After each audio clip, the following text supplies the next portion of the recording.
BP 344, Rule 5, Administration and Enforcement.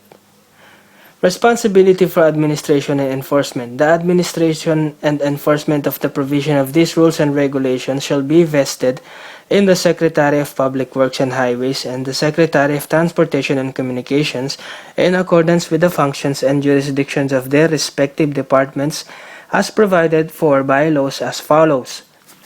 The Secretary, through the heads of attached agencies of the Public Works and Highways, with the technical assistance of the Building Research Development staff, shall administer and enforce the provision of these rules and regulations through the City Municipal Engineer, who shall also act as local building official pursuant to Section 447 of RA 7160, otherwise known as the Local Government Code of 1991, and as applied to the following: buildings and related structures including public transport terminals, streets and highways.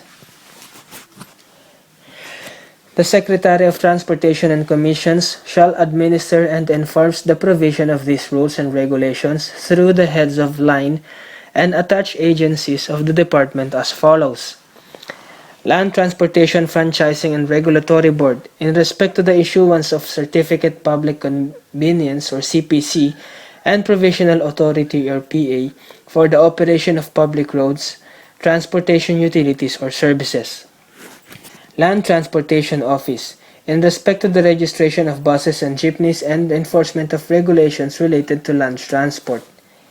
Philippine National Railways and the Light Rail Transit Authority, for the operation of passenger trains and including stations and terminals. Maritime Industry Authority, in respect to the development of promotion and regulation of all enterprises engaged in business of designing, constructing, manufacturing, acquiring, operating, supplying, repairing, and operating shipping lines, shipyard dry docks, marine railways, marine repair shops, shipping and freight forwarding agencies, and similar enterprises, issuance of license to all water transport vessel. Philippine Ports Authority, in respect to the planning, development, financing, construction, maintenance, and operation of ports, ports facilities, ports physical plants, and all equipment used in connection with the operation of our ports. Civil Aeronautic Boards, in respect to the supervision and regulation of the jurisdiction and control over air carriers, general sales agents, cargo sales agents, and air freight forwarders, and issuance of certificates and license to aircraft. Air Transportation Office, in respect to the maintenance, operation, and development of all government airports other than the NAIA Mactan International Airport, as well as air navigation facilities excluding meteorology. Criminal Liability, as stipulated in Section 46 of RA 7277, otherwise known as the Magna Carta for Disabled Persons, any person who violates any provision of the rules and regulation of this Act shall suffer the following penalties. 1. For first violation, a fine of not less than 50,000 pesos but not exceeding 100,000 pesos, or imprisonment of not less than 6 months but not more than 2 years, or both, at the discretion of the court.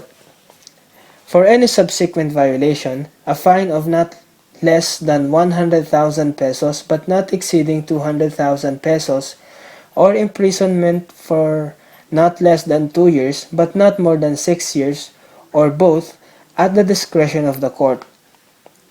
Any person who abuses the privileges granted herein shall be punished with imprisonment of not less than 6 months, or a fine of not less than 5,000 pesos but not more than 50,000 pesos, or both, at the discretion of the court.